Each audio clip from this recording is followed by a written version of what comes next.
ഇന്ന് നമ്മൾ നല്ലൊരു സ്നാക്കായിട്ടോ കാണിക്കുന്നത്. ഇഫ്താർ സ്നാക്കായിട്ടും ഈവനിങ് സ്നാക്കൊക്കെ ആയിട്ട് ചെയ്യാൻ പറ്റുന്ന നല്ല ടേസ്റ്റി ആയിട്ടൊരു റെസിപ്പിയാണ്. അപ്പോൾ അതിനായിട്ട് ഞാനിവിടെ കുറച്ച് ചെമ്മീനാണ് എടുത്തിട്ടുള്ളത്. എന്നിട്ട് കുറച്ച് മഞ്ഞൾപ്പൊടി ഉപയോഗിച്ചിട്ട് നന്നായിട്ടൊന്നിങ്ങനെ മിക്സ് ചെയ്ത് വെക്കുന്നുണ്ട്. ഇനി ഇതാ നമ്മൾ ഈ ചെമ്മീനൊന്ന് ചെറിയ ചെറിയ പീസായിട്ട് കട്ട് ചെയ്തെടുക്കുന്നുണ്ട്. വലിയ ചെമ്മീനായതുകൊണ്ടാണ്. അപ്പോൾ ഇതിന് പകരമായിട്ട് നിങ്ങൾക്ക് വേണമെങ്കിൽ മിക്സിയിൽ ജസ്റ്റ് ഒന്ന് ക്രഷ് ചെയ്തിട്ട് എടുക്കുകയും ചെയ്യാം. അപ്പോൾ നമ്മളെല്ലാം കട്ട് ചെയ്ത് മാറ്റി വെച്ചിട്ടുണ്ട്. പിന്നെ ഞാൻ ഒരു വലിയ സവാള ചെറിയ ചെറിയ പീസായിട്ടൊന്ന് കട്ട് ചെയ്തെടുത്തിട്ടുണ്ട്.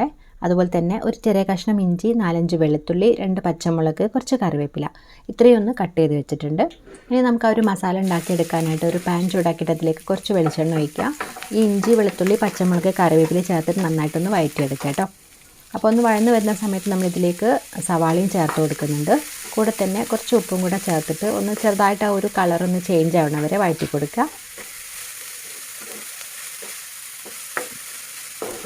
ഇപ്പോൾ ഇതാ നമ്മളെ സവാളയൊക്കെ നന്നായിട്ട് വഴന്ന് വന്നിട്ടുണ്ട്. ഇനിയിപ്പോൾ ഞാനിതിലേക്ക് കുറച്ച് മാത്രം മഞ്ഞൾപ്പൊടിയും മുളക് പൊടി അതുപോലെ തന്നെ കുറച്ച് ഫിഷ് മസാലയും ചേർത്ത് കൊടുക്കുന്നുണ്ട്. അപ്പോൾ ഫിഷ് മസാല ഇല്ലയെന്നുണ്ടെങ്കിൽ അതിന് പകരമായിട്ട് മല്ലിപ്പൊടി ചേർത്ത് കൊടുത്താലും മതി. എല്ലാം കുറച്ച് മാത്രം മതി കേട്ടോ. എന്നിട്ട് നമ്മളെല്ലാം കൂടെ ആ ഒരു പൊടിയുടെ പച്ചമണം മാറുന്നവരെ നന്നായിട്ട് വഴറ്റിയെടുക്കാം. പിന്നെ അതിലേക്ക് നമ്മൾ നേരത്തെ കട്ട് ചെയ്ത് വെച്ചിട്ടുണ്ടായിരുന്ന ചെമ്മീൻ ഇട്ട് കൊടുക്കുന്നുണ്ട്. കൂടെ തന്നെ കുറച്ച് കുരുമുളക് പൊടിയും അതുപോലെ തന്നെ കുറച്ച് ഗരം മസാലപ്പൊടിയും. അപ്പോൾ ഇത്രയും ചേർത്ത് കൊടുത്തിട്ട് നമ്മൾ നന്നായിട്ടൊന്ന് വഴറ്റിയെടുക്കുന്നുണ്ട്. ഇനി ഇതാ ഒരു ചെമ്മീനൊന്ന് ചെറുതായിട്ട് കുക്കാവാനായിട്ട് നമ്മളിതിലേക്ക് കുറച്ച് മാത്രം വെള്ളം, ഒരു 2 ടേബിൾ സ്പൂണൊക്കെ വെള്ളം ഒഴിച്ച് കൊടുത്തിട്ട് നന്നായിട്ട് മിക്സ് ചെയ്ത് അടച്ചു വെച്ച് വേവിക്കുകയാണ്.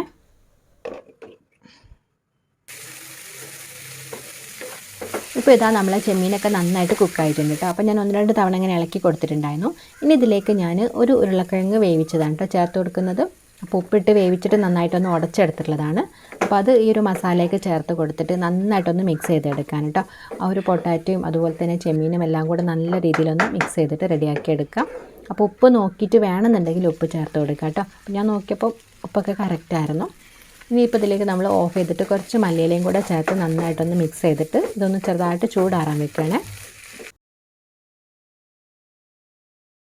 ഇപ്പം നമ്മൾ മസാലയൊക്കെ ചൂടാറിയിട്ടുണ്ട്. അപ്പോൾ ഞാനിത് അതിൽ നിന്ന് കുറേശ്ശെ എടുത്തിട്ട് ഇതുപോലെ ഒന്ന് ഇങ്ങനെ റോൾ ചെയ്ത് വെക്കുന്നുണ്ട്. അപ്പോൾ ഉന്നക്കായുടെ ഷേപ്പിൽ ഇങ്ങനെ ചെയ്തെടുത്തു. പിന്നെ എനിക്ക് തോന്നി അങ്ങനെ ആകുമ്പം കുറച്ചേ ഉണ്ടാവുള്ളൂ. 11 എണ്ണമായിരുന്നു ടോട്ടൽ ഉണ്ടായിരുന്നത്. പിന്നെ ഞാനത് കുഞ്ഞു കുഞ്ഞു ബോൾസ് ആക്കി എടുത്തിട്ടുണ്ടായിരുന്നു. നമുക്കിങ്ങനെ ചെറുതാവുമ്പോൾ നല്ല ടേസ്റ്റ് ഉണ്ടാവില്ല. അപ്പോൾ അതുപോലെ ഇതാ റോളാക്കിയൊക്കെ എടുത്തിട്ടുണ്ട്. അപ്പോൾ ഇഷ്ടമുള്ള ഷേപ്പിൽ നിങ്ങൾക്ക് ഇതുപോലെ ഷേപ്പ് ചെയ്തെടുക്കാം. പിന്നെ ഞാനിതാ കുറച്ച് ബ്രെഡ് ക്രംസ് എടുത്തിട്ടുണ്ട്. അതുപോലെ തന്നെ മൈദ ചെറുതായിട്ടൊന്നിങ്ങനെ വെള്ളത്തിൽ ഇതാക്കിയിട്ടൊന്നിങ്ങനെ ഒരു ബാറ്റർ ആക്കി എടുത്തിട്ടുണ്ട് കേട്ടോ. അപ്പോൾ അതിന് പകരമായിട്ട് നിങ്ങൾക്ക് വേണമെങ്കിൽ മുട്ടയും എടുക്കാം. ഞാൻ പക്ഷേ ഒരു ചെമ്മീൻ അതുകൊണ്ടാണ് മുട്ട എടുക്കാത്തത്, മൈദയുടെ ബാറ്റർ എടുത്തിട്ടുള്ളത് കേട്ടോ. അപ്പോൾ നമ്മൾ മൈദയുടെ ആ ഒരു ബാറ്ററിൽ മുക്കിയിട്ട് ബ്രെഡ് ക്രംസിലും കൂടി നന്നായിട്ടൊന്ന് റോൾ ചെയ്തെടുത്തിട്ട് ഫ്രൈ ചെയ്തെടുക്കുകയാണ്. അപ്പോൾ ഇത് ശരിക്കും നല്ല നമ്മൾ ഉള്ളിവടയൊക്കെ പൊരിച്ചെടുക്കുന്ന പോലെ നന്നായിട്ട് എണ്ണയിൽ ഇങ്ങനെ മുങ്ങി പൊരിക്കുന്നതാട്ടോ നല്ലത്. അപ്പോൾ ഞാനിവിടെ പരന്ന പാത്രത്തിലായതുകൊണ്ട് അങ്ങനെ തിരിച്ചും മറിച്ചൊക്കെ ഇട്ടിട്ട് ഇങ്ങനെ ഫ്രൈ ചെയ്തെടുക്കുകയാണ്.